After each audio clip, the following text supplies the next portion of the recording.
'Robo' cinema గుర్తుంది గదా! 'Robo 2' ఎట్లొచ్చింది? ఆ మొదటి సినిమాలో రోబో చక్కటి మంచి పని జేసింది.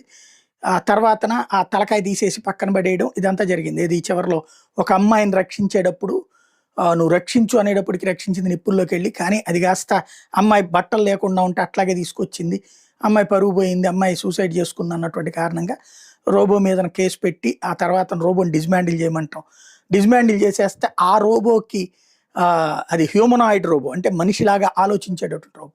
దాన్ని తీసుకెళ్ళినటువంటి ఇంకొక సైంటిస్టు దాన్ని ఒక ఉగ్రవాదిగా, ఉన్మాదిలాగా చూపించడం.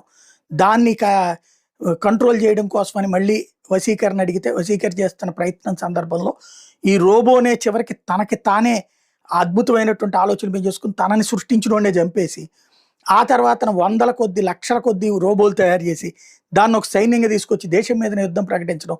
దాన్ని కంట్రోల్ చేయడానికి ఇతను చాలా ప్రయత్నాలు చేయడం.